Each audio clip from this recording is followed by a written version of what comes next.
Bem, galerinha, sejam bem-vindos a mais uma aula de sistemas operacionais. O objetivo da nossa aula de hoje é trabalhar com os capítulos 2 e 3 da apostila, né, que é a Introdução aos Sistemas de Computação e Concorrência. Em paralelo aqui, eu estou tirando algumas dúvidas dos alunos e aí a gente já retoma aqui essa parte do conteúdo mesmo, né, da disciplina. Então, gente, aqui, ó, esse aqui é um software. Eu conectei nessa máquina 3lconstrutora.ddns.net, né? E acessei uma máquina virtual lá. Essa é uma máquina virtual que está lá, né? Qual que é essa máquina? O hardware dela, né? Ela tem todo o hardware. Ó. É uma Intel Core, né? Ela tem 8 GB de memória, normal, mas isso aqui é máquina virtual. Beleza?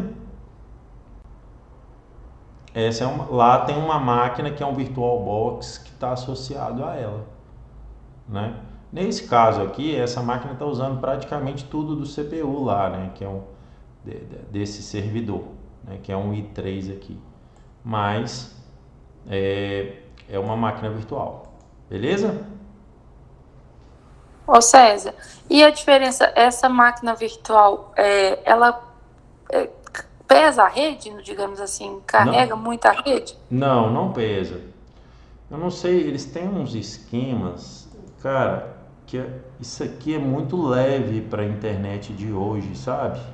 E você disse que Você a gente pode mandar usar essa compartilhar. imagem aqui, ó, você mandar essa imagem, isso é muito leve. E Aqui, você disse que a gente pode usar compartilhado, um grupo de pessoas. pode, se eu passar o usuário e a senha, você vai conectar nessa máquina aqui. Então, Evidentemente que eu estou no usuário administrador, ó, na verdade, Bruna aqui, o usuário que eu estou. Aí eu teria que criar aqui nessa máquina vários usuários, né? E aí cada um acessa, aí na hora que, vamos supor, 10 usuários, na hora que 10 usuários acessar ali, os 10 usuários vão usar recursos dessa máquina. Cada usuário vai ter uma interface dessa, porque o Windows Server 2012 ele é multiusuário, né? Ele é um sistema operacional que permite vários usuários. Ficou a claro? minha dúvida é pelo seguinte, a gente, lá no educacional, né, da escola que eu trabalho, a gente usa o OneDrive para compartilhamento, assim, para ir alimentando as pastas. No caso, e a rede fica muito, assim, fica muito lento. No caso, uma máquina dessa seria muito mais viável. Nesse caso aí, o que acontece? É uma opção. Aí tem que ver o custo disso mensal, né? Tem que ver o custo dessa máquina lá mensal para vocês. Lá é escola pública, É no Senac. no Senac, talvez o E, pessoal do Senac tenha grana para bancar esse servidor aí e todos porque acessarem. o OneDrive está destruindo a É, rede, a gente por consegue exemplo, trabalhar lá. nesse exemplo que você está dando aí, ó, aqui, ó, eu poderia, esse C2 pontos aqui, né, que é da máquina servidora que está na internet, todos os usuários que fossem cadastrados poderiam acessar, entendeu? Ou seja, esse Porque no OneDrive está ficando inviável compartilhamento de que você está trabalhar. falando, esse compartilhamento, ele, ele estaria acontecendo aqui, né? É isso mesmo. Então daria para resolver esse problema talvez, né? Pensando aqui. Professor, Pode Algo a falar. sugerir. posso só dar uma sugestão aqui? Claro, você é bem-vindo, claro. Então vamos lá. Tainã, no caso, no seu tá pesando a rede, porque o OneDrive, você está fazendo um compartilhamento de arquivos que está sendo utilizado a 100% a internet. Ele está online. O que o pessoal do Senac precisa fazer? Ele E precisa tem a fazer... sincronização, né? Isso, tem Se a as pessoas sincronização. usam, se eles A mudam primeira coisa, dois pontos lá no texto, atualiza. a primeira coisa que eles têm que fazer é aumentar o link de internet. Por isso que está pesando a rede. Ou eles fazem um sistema, se todos os usuários estiverem localmente no mesmo espaço físico, eles podem fazer um compartilhamento de rede local na rede para todo mundo estar utilizando. Eles têm a pasta pública lá, mas ninguém coloca nela, o Ezequiel. E o Senac tem um link como é que chama, da empresa? Ele tem um link próprio, mas mesmo assim está ficando Dependendo do horário, É igual professor, como aluno. o professor falou aí. Nesse caso que ele está mostrando aí, de ele estar acessando um servidor, isso chama o RDP, que é uma área de trabalho remoto, que ele pode acessar de qualquer sistema, de qualquer Windows que tenha, que utiliza o RDP, certo? Então, para que o pessoal usa isso? Igual como eu uso aqui na prefeitura. Eu tenho um software que ele não é web e o pessoal de fora da prefeitura precisa acessar ele. Para eu precisar fazer uma VPN e montar as conexões com a prefeitura, com a matriz, eu faço isso que o professor mostrou aí agora. Uma área de trabalho remoto que o pessoal, os usuários, irão acessar de fora de qualquer lugar do mundo que tenha um Windows, né? Ou um programa que emula o RDP. E o pessoal vai conseguir acessar o programa que não é web, que está lá na matriz. Você está me entendendo ou não? Ficou um pouco confuso, mas depois eu vou trocar uma ideia com vocês aqui, ó. Vou te chamar no chat lá do... Porque eu consigo aqui, ó. Deixa eu ver se eu... Muito termo técnico, depois você me explica com calma. No servidor, ele está emulando uma máquina como você tivesse fisicamente no Senac. Vamos supor que você precisa fazer um home office.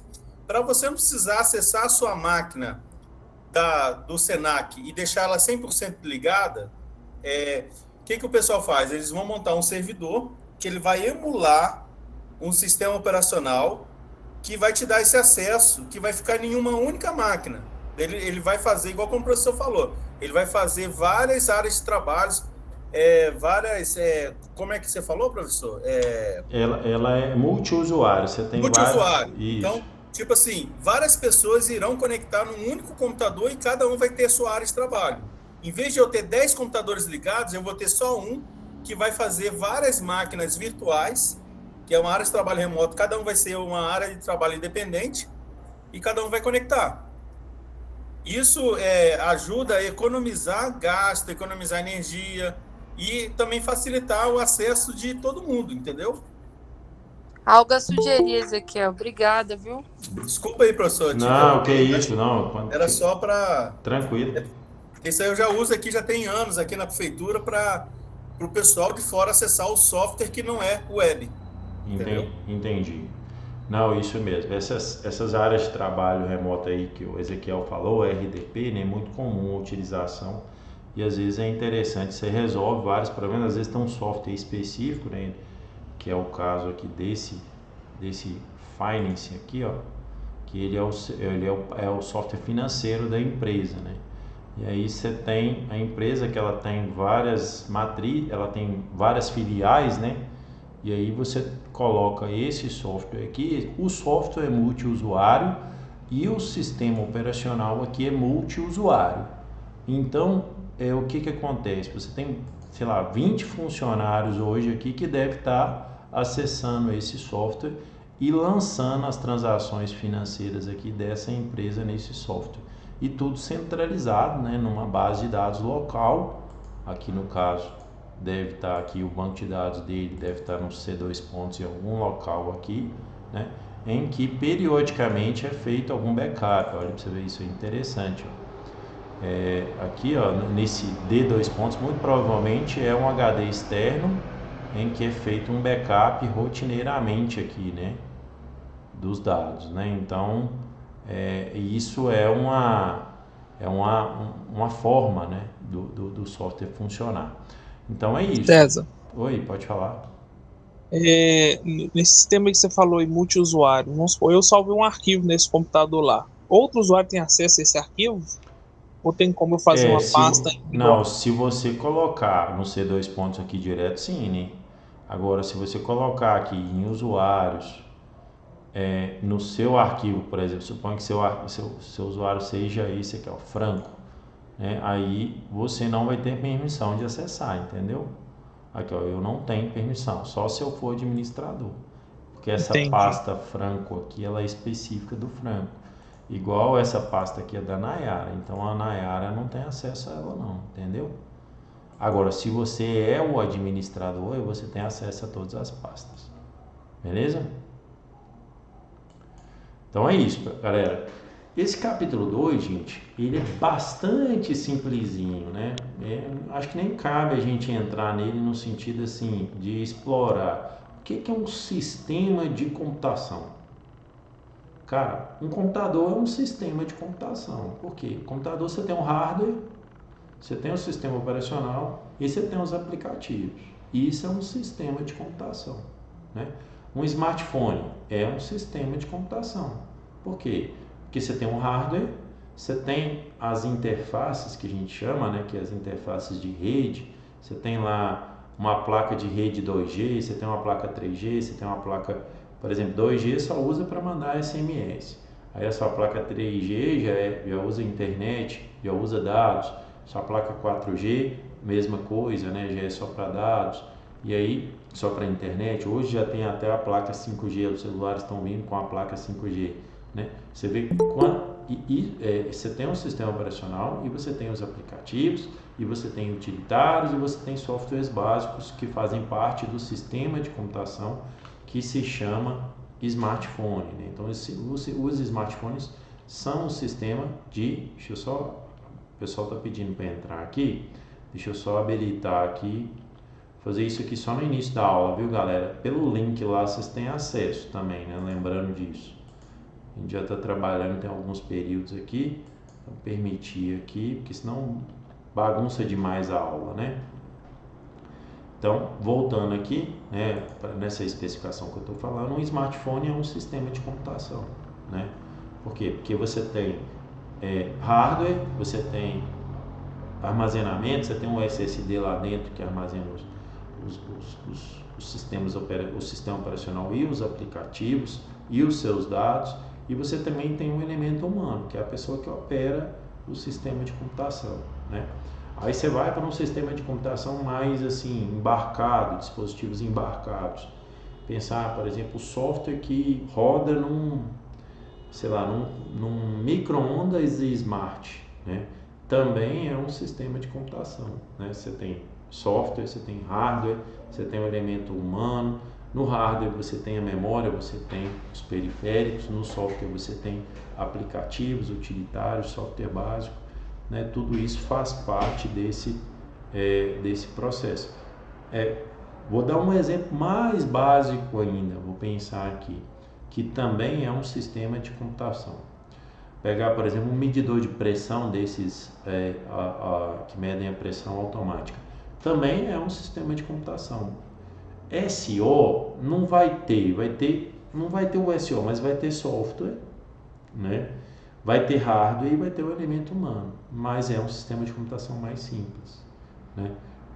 SO não vai ter. Agora, se você observar, todos os dispositivos elétrico-eletrônicos de hoje, eles vêm com eles são um sistema de computação, né? Por quê? Porque todos eles vêm com todos esses requisitos, né? Hardware, software básico, utilitários, aplicativos, né? Você pega uma Smart TV, você pegar, por exemplo, hoje você tem aí todos esses equipamentos eletrodomésticos, eles vêm com essa parte de conexão, né? com a internet e interação com... Eu comprei, por exemplo, uma cervejeira para mim, que eu conecto nela Wi-Fi, né? Então o lugar que ela está conectada na Wi-Fi da minha casa, e o lugar que eu tiver eu consigo subir e descer a temperatura dela, ver se ela está cheia e ver se ela está vazia de cerveja ou refrigerante ou qualquer coisa que você coloque nela, né? Então a minha cervejeira é um sistema de computação. Isso é o capítulo 2 aqui da apostila, o que ele está falando é isso. Só que na parte de software, você tem software básico. Eu fiz essa disciplina no curso de graduação. O que é software básico? É o software que conversa lá com o hardware, sabe? Ele é um software que interage diretamente com o hardware. Por exemplo, você tem uma impressora e você quer fazer um driver para essa impressora. Aí você desenvolve um software básico, né? Se você pegar aqui, quais os softwares básicos que a gente tem? Como é que a gente vê isso, né? Vou pegar Professor, aqui. esse software básico aí seria a linguagem de baixo nível. Seria um programa que conversa com o hardware, sabe? A nível de hardware. É claro que a linguagem de baixo nível, esse programa pode ser feito numa linguagem de alto nível, não tem problema, desde que ele seja compilado para essa linguagem de baixo nível. Mas esse software ele tem pouca interação ou nenhuma interação com o usuário, ele interage com outros softwares. Entendeu a ideia do software básico? Ele não interage com usuários. É igual um sistema de gerenciamento de banco de dados, né? O sistema de gerenciamento de banco de dados, ele não interage com o usuário final, não. Ele interage com um software que o desenvolvedor está fazendo que acessa o banco de dados, por exemplo, MySQL. Ele é considerado um software básico. Entendeu a lógica? Então, software básico é isso. É aquele software que conversa com o hardware, né? Eu preciso, por exemplo, aqui de um software que imprime para PDF. Isso é um software básico, né? Por quê? Porque ele vai conversar com o hardware.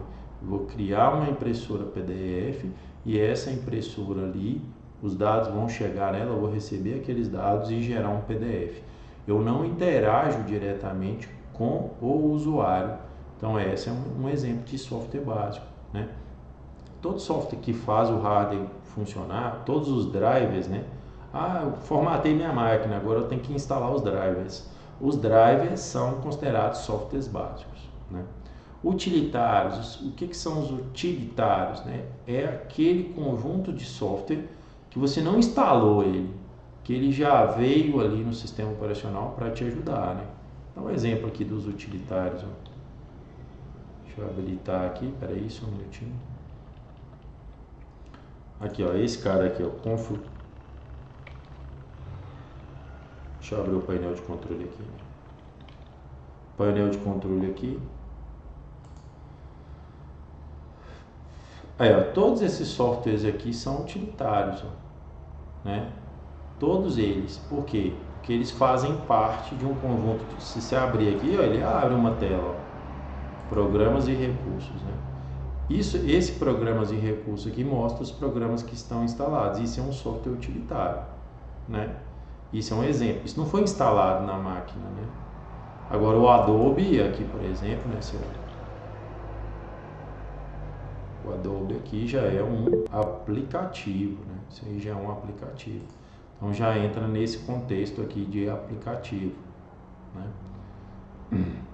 Então, essa é a diferença dos três softwares, software básico, utilitário e aplicativo. No hardware, você tem memória, você tem os periféricos, né? Os periféricos, né, fazem parte ali do computador. O que é um periférico? Um monitor é um periférico, né? Você tem mouse, teclado, todos os componentes USB, placas de rede, placa de vídeo off-board, isso tudo são considerados periféricos, né, que fazem parte do computador. E o elemento humano, você tem os usuários finais, que você pode classificar isso aí, né? E você tem também outros elementos humanos aí, que são as pessoas que têm mais conhecimento técnico, né? Que seriam os profissionais de TI, por exemplo, programadores, que também estão numa outra classe. Por quê? Porque ele vê o sistema de computação de uma forma diferente, né? Eu vejo o meu computador, que é um sistema de computação, de uma forma diferente que a minha esposa vê o computador, né? Ela entra no computador, ela abre lá o Word, faz os documentos dela no Word, ou abre o navegador e acessa o e-mail dela. Ela vê o computador dessa forma, então ela é um tipo de usuário. Como eu sou programador, sou da área de TI, eu vejo o computador, o sistema de computação, o computador, de outra forma, né? Eu já tenho outra visão dele, né? Dificilmente a minha esposa vai utilizar utilitários, dificilmente ela vai instalar um software básico. Eu não, eu já instalo software básico, eu já utilizo os utilitários, eu já instalo aplicativos. Então, eu sou um usuário desse sistema de computação, mas com um perfil diferente. Isso é o elemento humano aqui, né? E agora, eu vou dar início.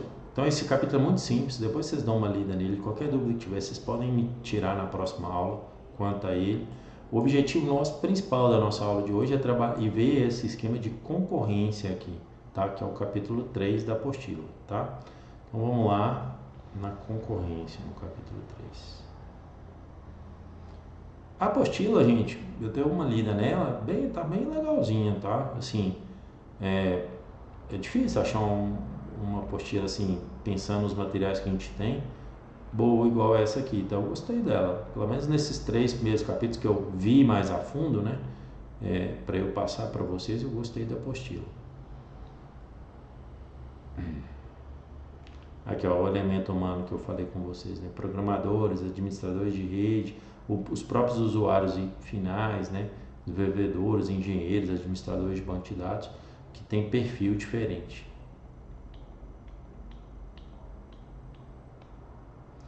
Então vamos lá, concorrência, né? A gente viu na aula anterior, na aula de sexta-feira, que antigamente os sistemas eram monoprogramáveis, né? Somente um programa podia executar de uma vez. Qual que era o grande problema disso? Que se o meu programa fizesse alguma operação de entrada e saída de dados, por exemplo, se ele fosse escrever no dispositivo de armazenamento ou ler um arquivo, o processador ficava quieto lá esperando esse programa terminar. Aí, isso não era interessante, porque você está deixando a CPU ociosa, né? Os caras evoluíram e criaram, né, os sistemas de computação multiprogramáveis, né? Então, os sistemas de programação multiprogramáveis, eles tornam mais eficiente a utilização dos recursos computacionais. Por quê? Porque permitem a execução simultânea de vários programas.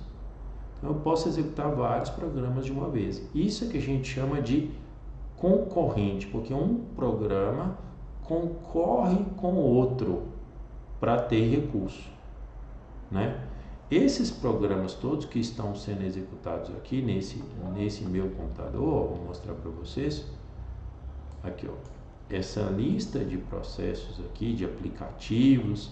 Quando eu falo programa, eu considero aplicativos, processos e processos do Windows, tudo tá no mesmo bolo. Todos eles estão competindo recurso, eles estão compartilhando recurso, né? Eles estão usando a CPU, eles estão usando a memória, eles estão usando a GPU, que é a de processamento gráfico, né? Por exemplo, eu estou usando a GPU aqui no Google Chrome, ó. No Google Chrome eu estou usando a GPU aqui, né? No OBS Studio, que eu estou gravando a nossa aula, eu estou usando a minha GPU, que é a minha Graphic Process Unit, que é a minha placa de vídeo específica aqui do meu computador, né? Para poder fazer renderização de imagens, né? Com propósito específico de tratamento de imagens, né? De processamento gráfico. Então, ó, o Google Chrome e o OBS Studio estão usando aqui 75%, né, da minha GPU. Então ele está mostrando isso aqui para mim. Na verdade, 78% aqui, né? Então são softwares que estão usando aqui a GPU. Deixa eu ordenar aqui, ver se ele ordena. Ordenou. Ó, aí tem o próprio Windows que está usando um pouco, né? Que é esse gerenciador de janelas da área de trabalho. Mas quem está pegando a minha GPU, por que o pessoal instala? Olha, é engraçado isso aqui. O pessoal coloca, compra um notebook mais antigo, vai acessar o Google Chrome ou vai fazer um Meet e não dá conta, né? Você vê que o próprio Google Chrome ele exige muito da CPU, né? No caso da CPU e da GPU, né? Olha aqui o meu navegador. Isso aqui é o Google, é o nosso Meet aí, a nossa sala de reunião aí que está comendo aqui o processamento. Então, o que eu quero dizer ali? Que aqui está tendo uma concorrência, que esses processos eles estão concorrendo para usar a CPU, né? E para usar a memória também. Então, eu estou usando 100% da minha CPU e 50% da minha memória. Isso é que é concorrência, e esse capítulo aqui fala exatamente disso, né? Dessa questão de concorrência. Mas só foi possível existir a concorrência pós-criação de sistemas multiprogramáveis, né? Porque você tem mais de um programa executando ao mesmo tempo. Nestes sistemas, quando um programa está realizando uma operação de entrada e saída, Outros podem utilizar o processador. A possibilidade do processador executar instruções em paralelo com as operações de entrada e saída permite que diversas tarefas sejam executadas ao mesmo tempo, né? Essa figura aqui mostra, né? Ó, você tem aqui, por exemplo, o sistema monoprogramável. Você tem a CPU executando, aí o processo vai fazer uma operação de entrada e saída. Beleza, na hora que ele faz a operação de entrada e saída, a CPU fica ociosa, que é esse livre aqui, né? E aí o processo está fazendo a operação de entrada e saída. Aqui, ó, eu já tenho o mesmo processo. Esse processo saiu para fazer uma operação de entrada e saída e a CPU executou outro processo aqui que não é o 1. Depois retomou e executou o 1, né? Agora é interessante, né? Você vê o tanto de coisa que a CPU está fazendo aqui, ela executa simultaneamente, né? E os cores também estão sendo usados, né? Os cores, as threads dos processadores, dos meus processadores, eu tenho um processador que é multicore, né? Os cores dele e as threads dele estão sendo executadas aqui. Também interessante um sistema programável, né? Beleza. Interrupção, o que é esse negócio, né? Durante a execução de um programa, eu estou executando um programa, tá? Alguns eventos inesperados podem ocorrer, interrompendo o fluxo normal de execução. Então, você está executando o seu programa. Em algum momento, seu programa pode parar de executar, né, por algum motivo, e isso a gente chama de interrupção, tá? A interrupção é parar a execução, né, de um programa, tá? Sempre que ocorre uma interrupção, o sistema operacional é chamado para executar a rotina de tratamento. Se o seu programa foi interrompido, ele foi interrompido por algum motivo e ele pode voltar a executar. Se ele pode voltar a executar, aquilo que ele já fez, aqueles cálculos, tudo que ele já fez, aquele estado dele, ele tem que ser preservado. Por quê? Porque depois você vai retomar a execução dele e aí você tem que voltar tudo aquilo para o processador. Isso é que a gente chama de tratamento. Então, antes de realizar o desvio, o sistema operacional deve salvar o estado do processo para que esse possa continuar do ponto onde parou quando voltar a executar. Então, esse tratamento de interrupção é feito pelo sistema operacional. É sempre assim. A interrupção ela pode ser de hardware, ela pode ser uma exceção ou pode ser uma interrupção de software. Vamos ver o que é esse negócio aqui. Interrupção de hardware ocorre em consequência de uma sinalização de algum dispositivo de hardware externo ao processador. Por exemplo, o mouse está o tempo todo interrompendo, o teclado, o tempo todo interrompendo. Por exemplo, agora eu estou mostrando na tela essa tela aqui. Eu fiz isso via mouse. Então, eu tive uma interrupção de hardware que foi tratada pelo sistema operacional. Agora, veja só, eu vou voltar para a tela anterior. Beleza. E essa aqui eu minimizei. Isso tudo que eu acabei de fazer são interrupções de hardware, tanto no mouse quanto no teclado, né, que foi executado. Então, isso é o que acontece. Se eu vier aqui apertar no botão Power aqui, ou no Reset da máquina, no Reset, né, você vai ter uma interrupção de hardware. Então, é o hardware que faz aquela interrupção, beleza? Isso é a ideia da interrupção de hardware. O tempo todo o mouse gera uma interrupção de hardware, né?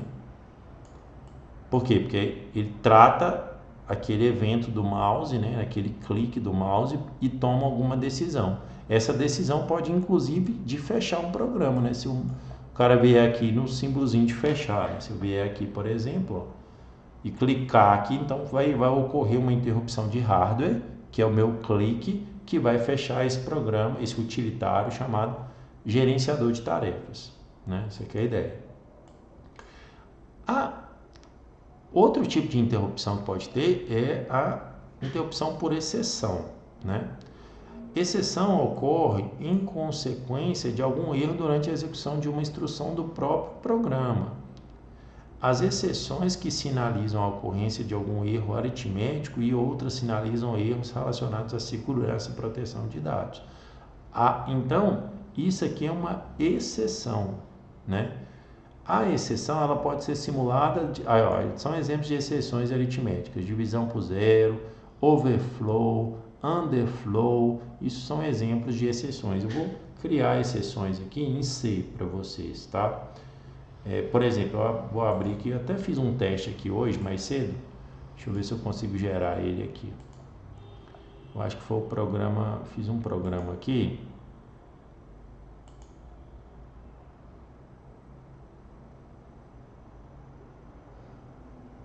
Deixa eu só abrir ele aqui para vocês.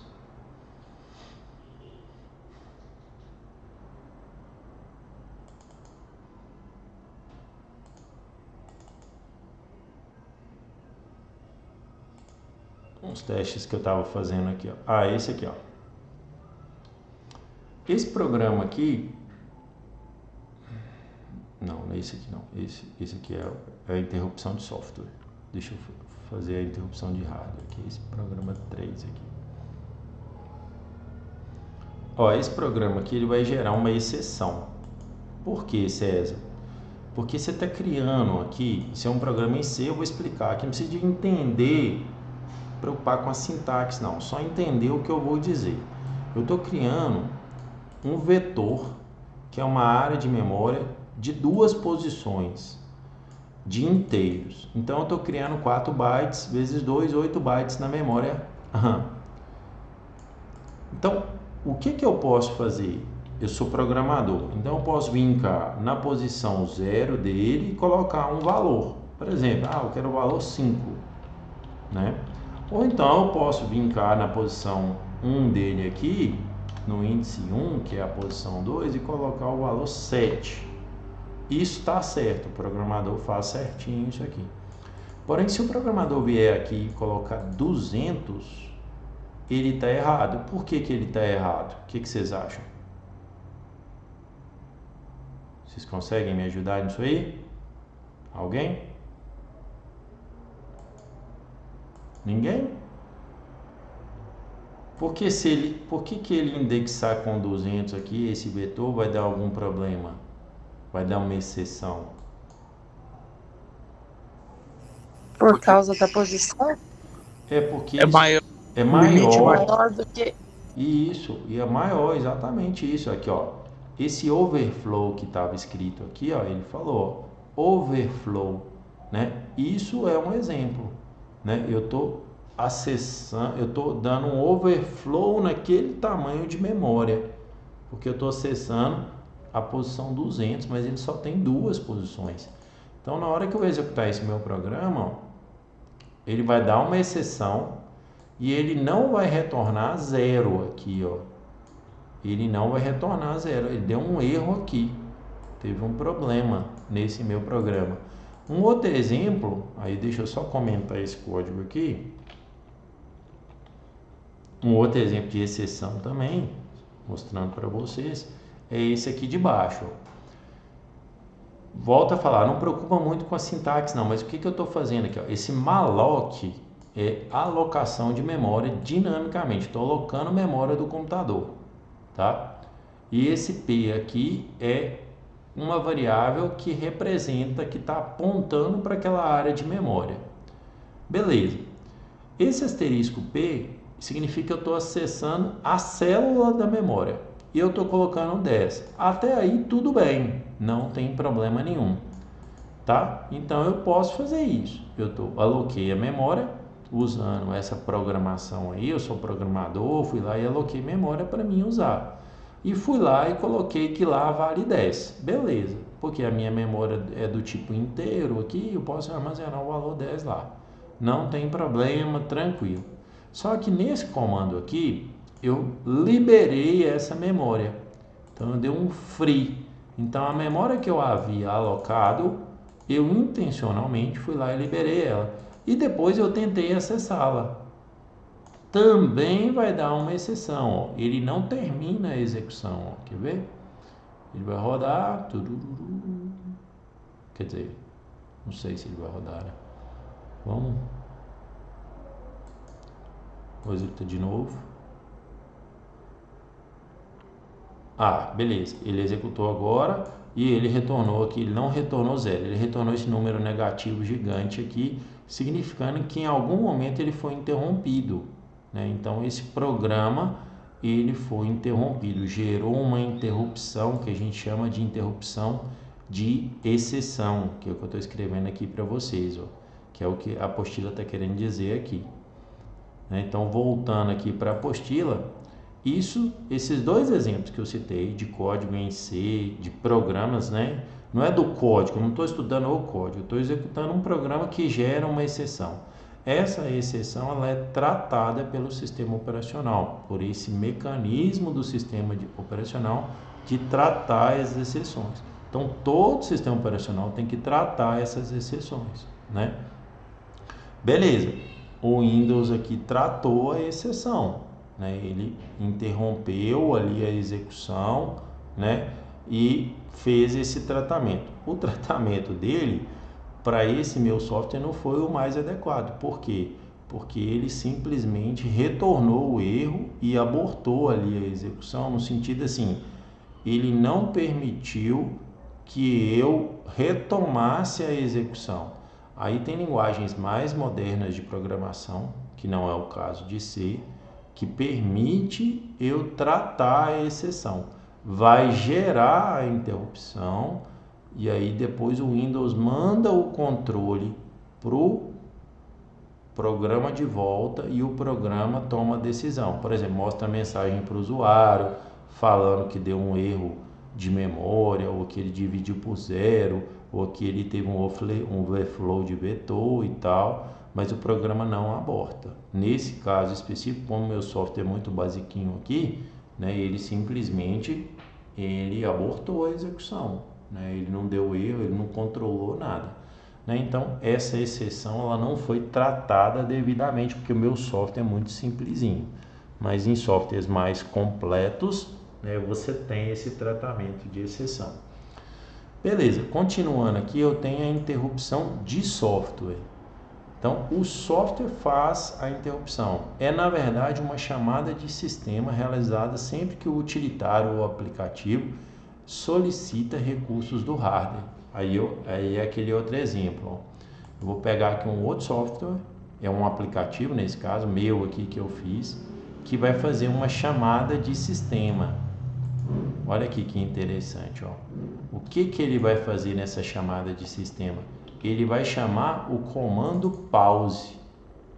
Então eu chamo aqui, ó, system pause. Então o meu programa, que é esse P2 aqui, ó, o que ele faz? Ó? Ele chama system pause. O que system pause faz? Dá essa mensagem, pressione qualquer tecla para continuar. Então ele está esperando aqui o hardware funcionar, eu dou enter, aí ele para a execução, né? Então é isso que ele faz. Então se eu abrir aqui o DOS aqui, por exemplo, prompt de comando, né? Se eu for lá e digitar pause, olha lá, ó, ele vai esperar. Então o que eu fiz? O meu programa, eu fiz uma chamada de sistema. Eu poderia chamar aqui, por exemplo, dir. Dir, se você for no DOS aqui, ó, dir é listar os diretórios, tá? Ler o conteúdo dos diretórios aqui, o que tem no diretório. Então, se eu vir no CMD aqui e digitar aqui um dir, ele lista todos os diretórios que estão dentro dessa pasta CESA aqui, né? Os arquivos e diretórios, né? Então, eu posso fazer uma chamada de sistema que executa o dir, né? Olha lá, ó. Então, o meu programa executou, né, listando os diretórios. Isso é uma interrupção, isso aqui, essa chamada system, é uma interrupção de software, tá? Então, só para exemplificar aqui de vocês o que é a interrupção de software. Beleza, galerinha? Vamos lá, continuando aqui, mecanismos de interrupção, né? Ao final da execução de cada instrução, a unidade de controle verifica se ocorreu algum tipo de interrupção. Em caso de afirmativo, a execução do programa é interrompida e o fluxo de controle é desviado para alguma rotina responsável por tratar o evento ocorrido. O processador está lá trabalhando. O que ele está querendo dizer aqui é que toda vez que ele termina de executar uma instrução, né, a própria unidade de controle verifica se tem algum tipo de interrupção lá do processador. Se tiver, ele para, ele aborta aquela execução que está em curso, né? Aquele programa que está sendo executado, e vai ter que tratar essa interrupção. Aí ele chamou aqui de rotina de tratamento de interrupção, né? Para que o programa possa voltar a ser executado, é necessário que a informação sobre o estado sejam salvas. Aí ele salva esse contexto. Normalmente ele salva isso em memória, né? Então, só para exemplificar, ó, você tem um programa sendo executado, igual o meu, né? O meu programa aqui vem executando. Ele executa esse include, ele executa o int.min aqui, e ele executa esse systemd. Aqui, ó, é esse crashzinho aqui, ó. Esse systemd aqui é esse crash. O que vai acontecer? Salvo o conteúdo dos registradores que estão lá dentro do processador. Vocês lembram disso, dos registradores lá na disciplina de AOC, né? A pilha, na pilha de dados aqui de controle. Identifica a origem do evento, obtém o endereço da rotina de tratamento, a rotina de tratamento é executada, depois que ocorre o tratamento, você restaura o conteúdo dos registradores. Então aqui, ó, foi isso que aconteceu, né, na execução desse meu programa, né? Na hora que eu executei o meu programa aqui, ó, é claro que ele fez isso muito rápido, mas ele listou os diretórios, né? E depois voltou para o meu programa. Aqui o meu programa aqui, ó, ele está em execução, né? Ele está nesse press any key to continue. Então ele está aqui esperando, ele está sendo executado. Ó, o P2 está executando aqui. Então agora ele está no contexto dele. Aí aqui eu dou um enter e ele sai, né? Então essa figura aqui exemplifica como que o sistema operacional ele faz esse tratamento da interrupção, né? Essa aqui é a ideia. Beleza? Então, qual foi a rotina de tratamento aqui? Foi executar, né, o software dir, né? Então, nesse caso específico, eu chamei systemd, ele executou esse dir aqui, ó. É um programa, o dir. Ele executou ele, igual pause, né, igual clear, por exemplo. Se eu fizer um programa aqui que executa um CLS, ele limpa a tela, né? Esses são programas básicos, né? Por exemplo, fazer um programa, deixa eu só fazer um teste aqui, ó, que chama o Chrome. Só ver se eu consigo fazer isso aqui. Um desafio que veio na minha cabeça aqui agora. Deixa eu ver aqui se eu consigo. Espera aí. Ó, se eu fizer Chrome aqui, ó, ele não reconhece Chrome. Como é que eu executo Chrome? Deixa eu dar um outro exemplo aqui. E o que eu posso executar que vai... Aqui, ó, Notepad. Mais, ele executa? Não.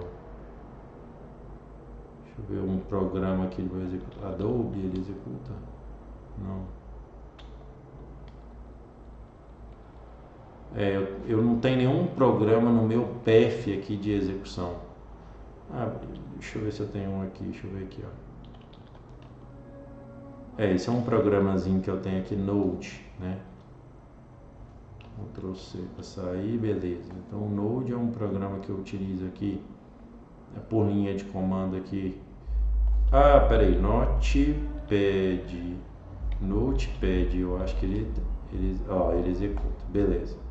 Esse está no Paint, então eu vou fazer um programa, ó. Deixa eu ver se eu consigo Notepad. Viu? O meu programa, eu fiz um programa que chamou o sistema operacional, então teve uma interrupção de software, fez o sistema operacional abrir o programa bloco de notas, né? E o sistema operacional fez esse tratamento da interrupção.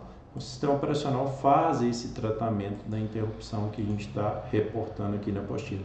Ficou clara essa questão aí? De boa? Essa aqui é a ideia. Qualquer dúvida que tiver, vocês podem perguntar aí, tá? Aqui ele está falando de eventos síncronos e assíncronos. Por exemplo, uma interrupção de hardware, ela é assíncrona. Por quê? Porque a qualquer momento o usuário pode vir cá e fechar um programa, dar um enter, abrir um programa, por exemplo, vou abrir o Windows E. Viu que ele abriu, deu um Windows E aqui, ele abriu esse programa. Isso é uma interrupção de hardware, né? Ele é assíncrono. O que é assíncrono? Ele não está sincronizado com nada, né?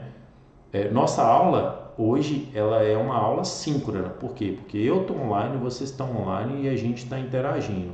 Se eu gravo uma aula, essa minha aula ela é assíncrona.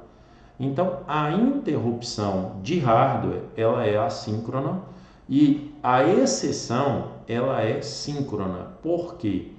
Porque se eu executar o programa toda vez nesse ponto aqui, ele vai interromper o sistema operacional. Então a gente fala que ela é síncrona. Eu consigo prevê-la, né? Por quê? Porque eu sei as instruções do programa e na hora que ele chegar na linha 5 aqui, ele vai dar uma interrupção de software, que é essa chamada aqui. É isso que ele quer dizer aqui nesse... Aqui, ó. As exceções e as interrupções de software são classificadas como síncronas. E a de hardware, ela é considerada assíncrona. Só isso que ele está querendo dizer aqui. As interrupções de hardware, por serem imprevisíveis, por serem assíncronas, decorrentes de eventos assíncronos, podem ocorrer múltiplas vezes, como no caso de vários dispositivos de entrada e saída informar ao processador o término de uma operação de entrada e saída. Então, elas podem acontecer múltiplas vezes. Isso é para eu explicar para vocês essa questão de mascaráveis aqui. Para tratar apropriadamente esse caso, as demais interrupções estarão desabilitadas durante a execução da rotina de tratamento. Então, quando o sistema operacional está lá executando a rotina de tratamento, que é para ele tratar aquela interrupção, né, as outras são desabilitadas. Então, se eu estou aqui, não vai adiantar, o que não vai adiantar? Vamos supor que eu cliquei para fechar um botão e eu quero que ande rápido. Não vai adiantar eu clicar várias vezes. Por quê? Porque o sistema operacional está tratando aquela interrupção. O que pode acontecer, já deve ter acontecido com vocês, isso acontece no sistema operacional Windows, você tenta clicar, aí ele, na hora que você clica várias vezes, ele vai e te manda uma mensagem assim, não respondendo. Por quê? Porque ele está executando o tratamento daquela primeira interrupção que você gerou nele, né, que foi a de fechar. Por algum motivo ele não conseguiu fechar, e aí ele não deixa você fazer de novo. É isso que ele está querendo dizer aqui. Então, para tratar apropriadamente esse caso, as demais interrupções estarão desabilitadas durante a execução da rotina de tratamento. Em outras palavras, elas só serão tratadas quando a rotina de tratamento da interrupção atual terminar. Interrupções com as características de poder ser desabilitada a gente chama de mascaráveis, né? Em função da importância da interrupção, cada um possui uma prioridade utilizada para definir a ordem de atendimento das interrupções simultâneas.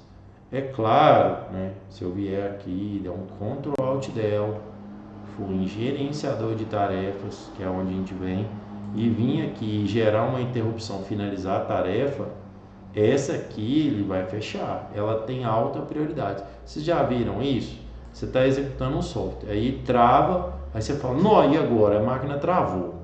O que você faz? O que vocês fazem? No Windows, né, no caso. O que vocês fazem nessa situação? Você abriu... Hã? Isso mesmo que o senhor falou aí. E só uma pergunta aqui. Aquela interrupção, um exemplo seria a tela azul. Seria uma interrupção de hardware. O Dá para problema da considerar tela isso? azul, que ela é uma interrupção de software. Não, ela pode ser das duas. Ela pode ser uma interrupção de software. Pode ser assim, o gatilho dela foi um erro de software. Esse erro de software fez o sistema operacional errar e o sistema operacional errou e deu tela azul. Aí essa é o pior dos mundos. E ela pode ser de hardware também. Essa é uma boa pergunta. Por exemplo, você tem um hardware que tem hora que funciona, tem hora que não funciona. Isso acontece muito com memória RAM. A memória tá boa ou não tá? Principalmente computadores mais velhos, ali os pinos de conexão da memória RAM estão desgastados, tem algum tipo de oxidação ali, né? Aí tem hora que você liga, o computador funciona, tem hora que você liga, o computador não funciona. Isso já é uma interrupção de hardware, um erro no hardware. Aí o sistema operacional perde totalmente controle, ele não consegue tratar, e o que ele faz nesse caso, né? Ele vai lá ou desliga a máquina, que isso acontece. Ué, mas desligou minha máquina. Mas é porque ele se perdeu. O kernel se perdeu, ele não tratou aqui. O Windows tem muito isso. O Windows tem algumas interrupções que ele não consegue tratar. E aí gera, o pessoal fala mal dele nesse sentido. O Windows trava, o Windows dá problema, não sei o quê. Por quê? Porque tem algumas situações que ele não consegue tratar e ele dá essas telas azuis aí. Então, respondendo sua pergunta, voltando, pode ser por hardware, problema de hardware, por exemplo, essa questão principalmente ligada à memória, né?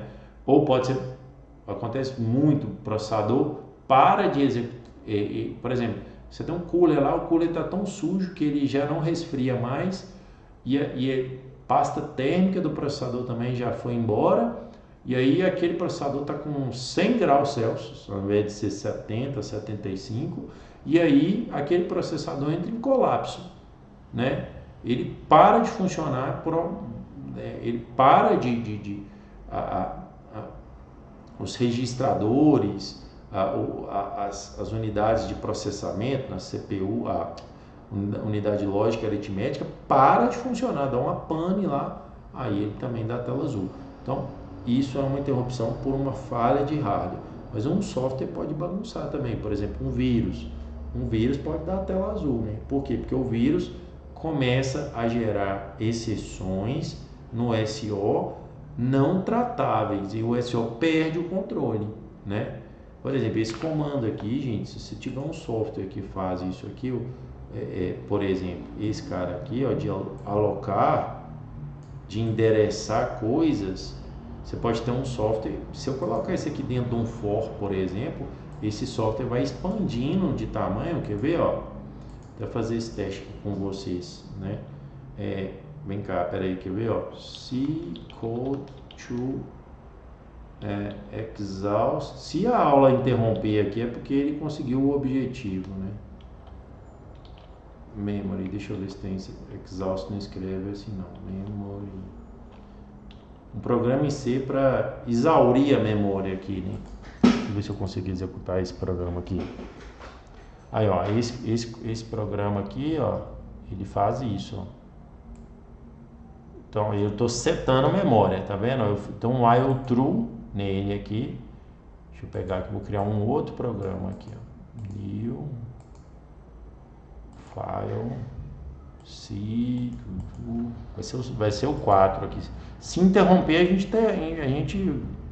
gente avalia, viu, gente? Volta aí com vocês. Nós estamos exaurindo a memória do sistema aqui, né? Não sei se fala exaurir. Não sei, seria exaustar, mas não sei como é que não sei direito como é que fala esse verbo não. Vamos lá, ó. Opa, deixa eu já escrever aqui o código, né? Então int name. Beleza, aí, ó. Esse while 1 aí é tipo, ele nunca sai do while, sabe? Esse programa nunca vai terminar. Eu vou ter que matar ele depois. E aí o que ele faz? Ele fica aqui eternamente alocando memória, né? Deixa eu ver se ele vai compilar aqui.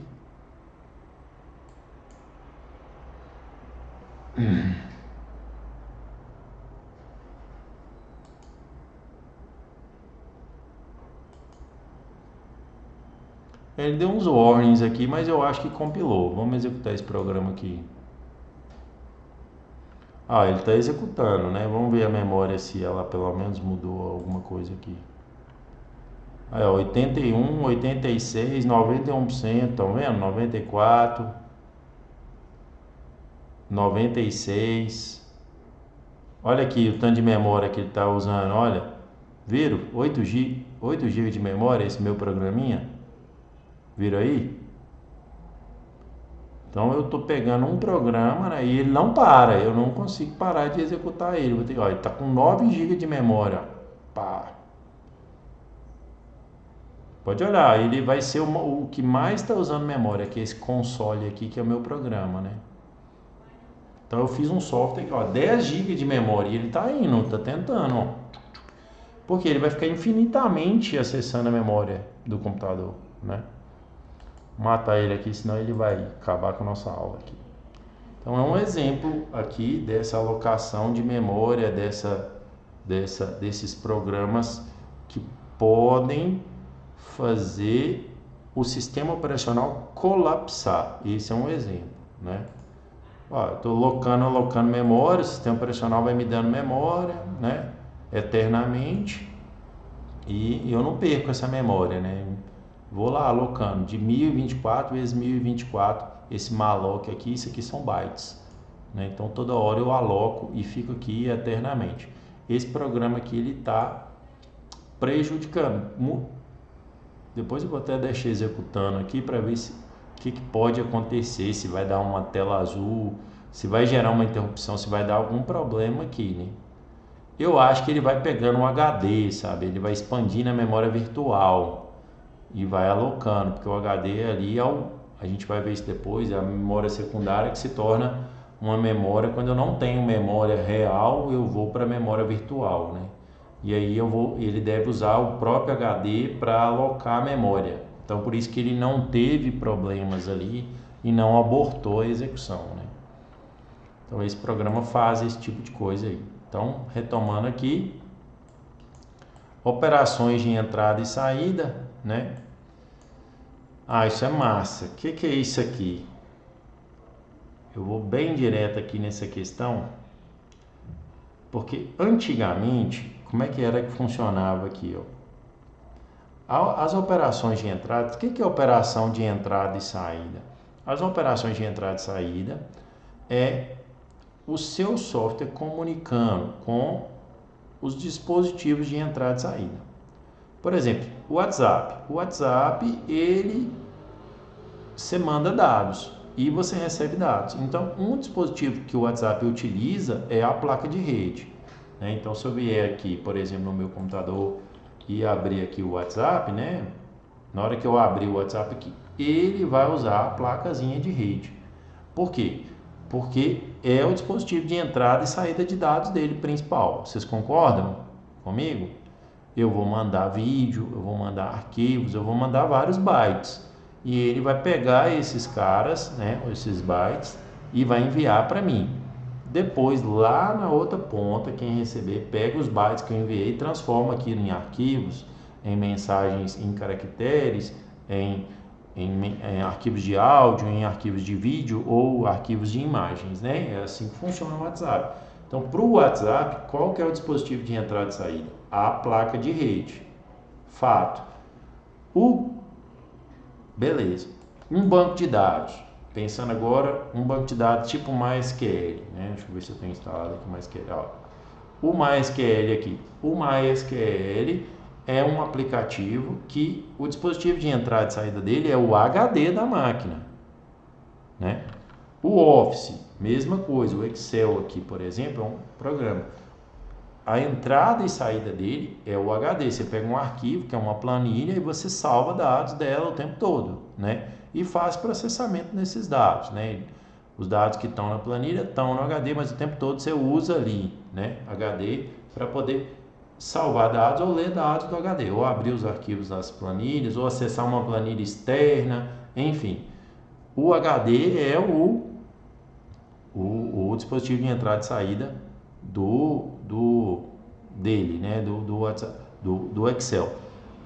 Vamos pegar um outro exemplo aqui, né? O OBS, que eu estou gravando essa aula aqui. O OBS, ele usa o HD e ele usa a webcam. E ele usa a memória de vídeo. Tudo que está na memória de vídeo, tudo que o usuário está vendo, né? Ele usa muito a placa de vídeo. Então é isso que eu quero dizer aqui com dispositivos de entrada e saída. Então um software, todo programa usa dispositivo de entrada e saída. Aí os exemplos que eu dei. O WhatsApp usa placa de rede, que é um dispositivo de entrada e saída de dados.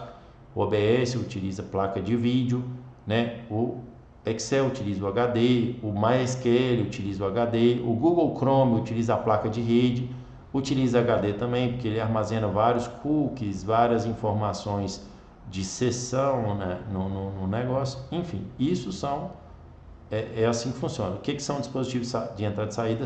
É isso, né? Todos eles interagem com teclado e mouse também, que é um dispositivo de entrada e saída, né? Beleza. Aí o que ele está querendo dizer aqui é o seguinte, existe aqui, ó, peraí, deixa eu pegar aqui. Então essas são as operações de entrada e saída, né? Nos primeiros sistemas de computação, os periféricos eram controlados pelo processador. O processador é que conversava com a placa de rede, que conversava com o HD, que conversava com o teclado, que conversava com o mouse, né? E qual que é o problema relacionado a isso, né? O processador, ele executa numa velocidade muito alta e ele ter que esperar, ele ter que controlar o dispositivo de entrada e saída, que normalmente é lento, para você mandar um byte pela rede, pensando em internets antigas e etc., é muito difícil, beleza.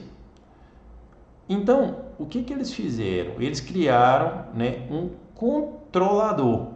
Então, para evitar o problema, o desperdício de CPU para esperar, escrever dados e etc., que era a CPU que fazia, eles tiraram essa tarefa da CPU. Não, a CPU agora não vai mexer com dispositivos de entrada e saída. Aí criaram um controlador, tá? Então, eles evoluíram, os computadores, os sistemas de computação evoluíram, criaram um controlador. Esse controlador permitiu ao processador operar de maneira mais independente dos dispositivos de entrada e saída. Com esse novo elemento, que é esse controlador de dispositivos de entrada e saída, o processador não precisava mais se comunicar diretamente com os periféricos, né? Nem conhecer detalhes específicos da operação dos periféricos. Isso é muito interessante. Veja só, o processador não precisa mais saber como que o hardware funciona. O que você ganha com isso? Você ganha que o processador ele não tem que ser compatível com aquele hardware.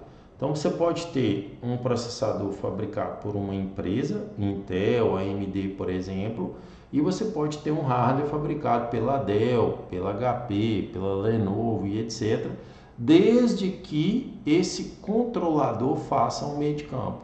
Então o controlador facilitou isso, tá? Ao invés disso, ele se comunicava apenas com o controlador. Então o processador se comunicava com o controlador, responsável por conhecer os detalhes da operação do periférico. Isso simplificou bastante as instruções de entrada e saída do processador. Então o processador passou a não comunicar diretamente com os dispositivos de entrada e saída. Por meio do controlador, o processador gerenciava as operações de entrada e saída sem se preocupar com os detalhes de implementação. Dito isso, você tem esse controlador e você tem um modelo que eles utilizavam, que é a entrada e saída programada. Um dos primeiros modelos de operação de entrada e saída foi a programada. Neste modelo, após o processador iniciar a transferência de dados, Então ele iniciava a transferência de dados para o dispositivo de entrada e saída. Ficava consultando o estado do periférico sucessivamente. Terminou, terminou, terminou, até que a operação de entrada e saída chegasse ao fim. Então eu estou gravando no HD. O HD é o periférico. O controlador, o processador ficava perguntando: terminou? Para ele saber se ele poderia retomar a execução daquele programa, né? Esse controle chamado de entrada e saída programada mantinha o processador ocupado até o término, né, da entrada e saída, da espera ocupada, que ele chamou de buzz wait. Como o processador executa uma instrução muito mais rapidamente que a operação de entrada e saída realizada pelo controlador, havia um enorme desperdício de tempo de processador.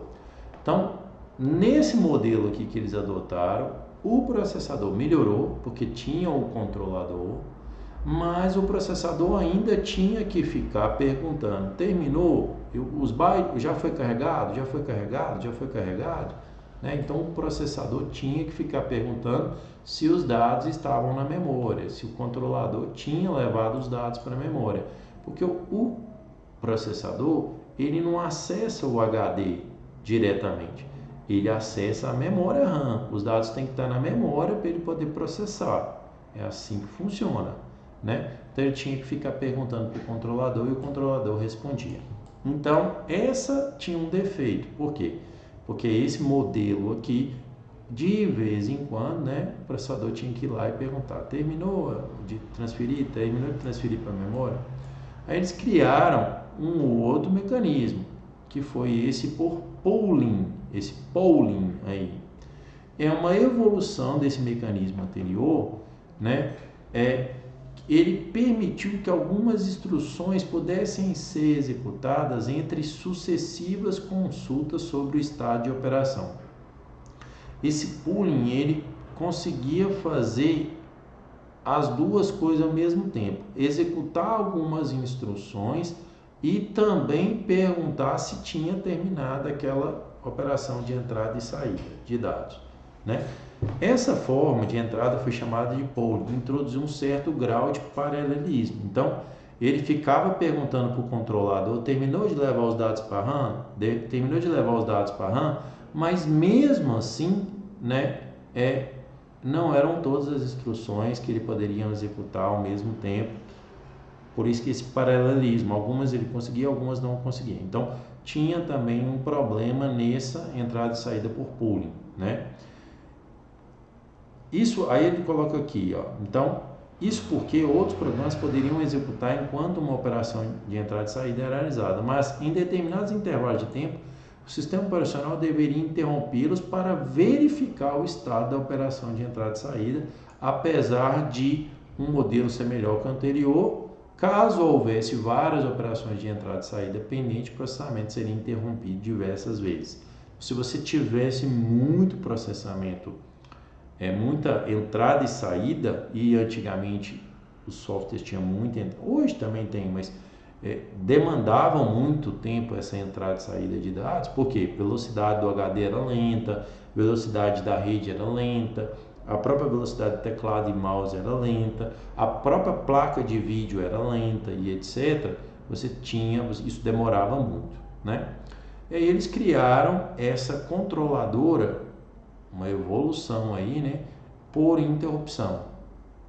Com a implementação do mecanismo de interrupção, as operações de entrada e saída puderam ser realizadas de forma mais eficiente. Ao invés do sistema ficar periodicamente testando o estado das operações, terminou de transferir para o dispositivo de entrada e saída, o próprio controlador interrompe o processador. Então agora inverteu a ordem, né? Voltando aqui para essa imagem aqui, ó, o controlador manda um sinal para o processador, né? Falando: processador, terminou, pode executar o programa agora, né? Então esse controlador passou o processador, ao invés só de o processador perguntar para ele e ele responder, o controlador passou a avisá-lo: Então esse controlador veio integrado com o processador e o controlador avisava, ó, terminou. Por exemplo, eu peguei o arquivo que o César quer acessar e joguei ele na memória RAM. Pode executar o Notepad++, porque agora o Notepad vai conseguir abrir o arquivo. Vou dar um outro exemplo. A planilha que estava lá no C2 pontos foi carregada para a RAM. Pode executar o Excel agora, que o Excel vai conseguir ler os dados da planilha. Esse é o exemplo que eu estou dando aqui. Voltando aqui, então, é uma evolução, que é essa controladora por interrupção. Aí, continuando aqui, qual que é o problema dessa? Apesar disso, se houver transferência de um grande volume de dados, o processador será interrompido diversas vezes, reduzindo o desempenho. O que é isso aqui? Não, peraí, deixa eu só lembrar aqui, ó. Nesse mecanismo, o processador, após um comando de leitura ou gravação, permanece livre para o processamento de outras tarefas. O controlador, por sua vez, fica responsável pela operação de entrada e saída. No entanto, quando essa operação termina, o controlador interrompe o processador para que este realize a transferência de dados para a memória principal. Nesse caso aqui é o processador que faz a transferência de dados para a memória principal. O controlador só carrega os dados para a memória dele, na verdade. Após essa transferência, o processador está livre para executar os programas. Esse modelo revela-se bastante eficiente quando comparado com os anteriores lá. Apesar disso, se houver transferência de um grande volume de dados, esse modelo não é interessante. Por quê? Porque eu falei ali que o controlador carrega os dados para a memória, mas não, é o próprio processador que carrega os dados para a memória RAM. O controlador ele só avisa, não, os dados estão disponíveis, os dados estão prontos, para serem carregados para a RAM, mas é o processador que faz essa transferência. Aí os caras evoluíram essa controladora de interrupção e criaram um cara chamado DMA. Esse cara é muito importante, gente. O que esse cara faz? A técnica DMA, o mecanismo DMA, permite que o controlador de entrada e saída transmita os dados para a memória principal. Então, a técnica DMA é um controlador especial. Por quê? Porque ele pega os dados, o processador comunica com ele e fala, eu quero o arquivo tal, e vai fazer outra coisa. O controlador pega os dados e joga para a memória principal. Então, o controlador DMA, que a gente chama, ele consegue fazer isso. Então, o processador não precisa de carregar os dados para a memória principal. E o DMA é a tecnologia utilizada hoje. Hoje você tem um controlador, essa DMA, não sei se vocês já viram isso, por exemplo, você tem uma placa mãe, aí você tem lá ponte norte, ponte sul, vocês já ouviram essa expressão? O DMA, ele está nessas pontes aí, tá? Tanto na ponte norte quanto na ponte sul. Para quê? Para que ele possa comunicar, por exemplo, no caso um DMA de HD, que seria ponte sul, que ele possa comunicar com o HD e ele automaticamente carregar os dados para a memória RAM e tirar dessa função o processador. O processador fica lá full time executando os programas que não estão em modo de entrada e saída, Os outros programas que estão executando, Por exemplo, desses 200 nesse exemplo aqui, pegar aqui, desempenho, tá? Desses, cadê aqui? Peraí, quantos processos estão executando aqui? De CPU, é porque está na memória aqui, 247 processos, vários deles, não estão fazendo entrada e saída, eles estão processando mesmo, instruções sem ser de entrada e saída de dados, Então, tem vários processos sendo executados ao mesmo tempo, a CPU pode se dedicar a esses outros processos, é isso que eu quis dizer aqui. Então, o acesso direto à memória, ele simboliza isso, essa que é a ideia do DMA, Aqui, gente, esse buffering, então o DMA é o que é utilizado hoje, o controlador manda os dados sem precisar do técnica, de forma simplificada, o que acontece é isso. O buffering, a técnica buffering consiste na utilização de uma área de memória principal denominada buffer para transferência de dados. Então, vai criar aqui na memória, né, uma áreazinha aqui buffer. Ó, a CPU está lá, o controlador joga direto os dados para a memória principal aqui nesse buffer, né? Então, a memória principal é alocada pelo controlador aqui para gravar os bytes de arquivos que estão aqui no HD, né, e etc, ou de informações que vieram de placa de rede vão para esse bufferzinho. Então, quando perguntar o que é buffering, né? Consiste em você alocar um espaço da memória principal para que o DMA possa mandar dados lá para ela, para que o processador possa ler e gravar nesse buffer e, consequentemente, depois o controlador ler e gravar também. Spooling, né? O que é esse spooling?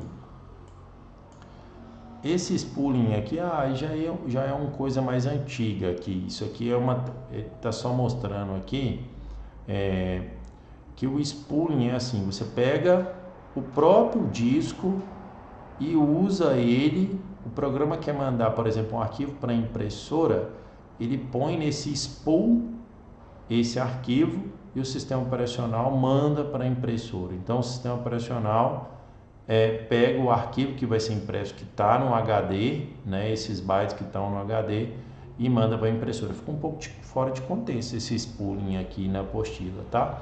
Que hoje certamente o sistema operacional pega esse arquivo que vai ser impresso na memória. Ele não vai armazenar um arquivo que vai ser impresso em HD, né? Então não está fazendo muito sentido para mim o spooling, não. A reentrância é interessante isso aqui. Isso já está finalizando a nossa aula para não ficar também muito carregado, gente. Quando o loader, o que é o loader? O cara que carrega o programa, né? Por exemplo, eu vim aqui, ó, e dei 2 cliques nesse cara, ó, tá lá. Isso, o sistema operacional tem um loader, o cara que carrega ele, né? Loader, o carregador, seria a tradução, né? O loader carrega um programa da memória secundária para o principal e aloca áreas de código, dados e pilhas, né? Então, na hora que eu faço isso aqui, eu estou alocando memória, né, lá no computador, e essa alocação de memória, ela é feita dessa forma aqui, ó. Esse meu programa, ele está aqui executando, tem a área de dados, vou pegar aqui de novo, peraí, ó.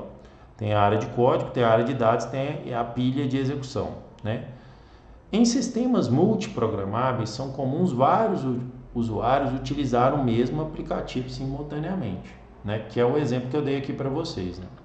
Esse software financeiro aqui, por exemplo, ó, ele está sendo executado por vários usuários, né? Aqui, ó, tem uma lista de usuários desse programa aqui, né? Que podem, né, executá-lo. Nesse caso aqui são 3, 5 usuários que podem executá-lo ao mesmo tempo, né? Então, esse é o exemplo que eu estou dando, né? Deixa eu voltar aqui. Então, ó, em sistemas multiprogramáveis são comuns vários usuários utilizarem o mesmo aplicativo simultaneamente. Assim, serão alocadas áreas diferentes de código, de dados e pilha para cada aplicação do usuário. Beleza. O que os caras fizeram? Eles viabilizaram essa reentrância, que é o seguinte: o código do software está num lugar só, né? E os dados do usuário estão em outro lugar. Então eu não preciso replicar, eu não preciso alocar de novo código, dados e pilha, né, para cada aplicação do usuário. Então essa reentrância, o que ela permite, em outras palavras? Vamos lá. Eu tenho um código do software, está aqui, e eu tenho a área de dados do usuário, usuário B, usuário C, usuário D, na memória principal, e esse código ele é único. Ele é único. Então a área de código desse software ele é única e todos os demais usuários utilizam essa área de código e os dados deles são específicos, né? Aí nesse caso específico aqui, né, cada um tem a área de dados dele, né? O 3L, Bruna, Dielton, Lila, Nayara vai ter a sua área de dados, né? Que seria aqui o usuário A, B, C e D, né? Mas o software ele é um só, ele está carregado uma vez. E você pode observar isso, ó. Aqui muito provavelmente todos estão conectados, mas se você vier aqui ver se eu consigo ver aqui. Eu não sei se eu tenho acesso a esse usuário aqui.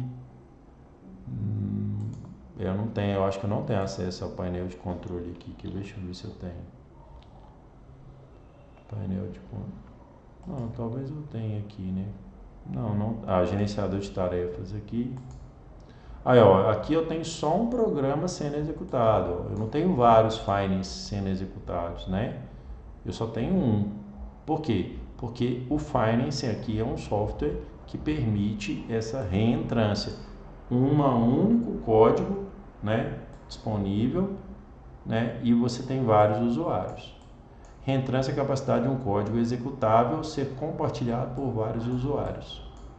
É isso, pessoal. Então, aqui eu finalizo a nossa aula, o capítulo 3, e vou parar aqui e vou responder algumas dúvidas, tá? Para interromper a gravação, vou disponibilizar essa aula para vocês e tirar algumas dúvidas. Os que não puderam vir, tirem dúvidas comigo na próxima aula, às 6h30 da tarde.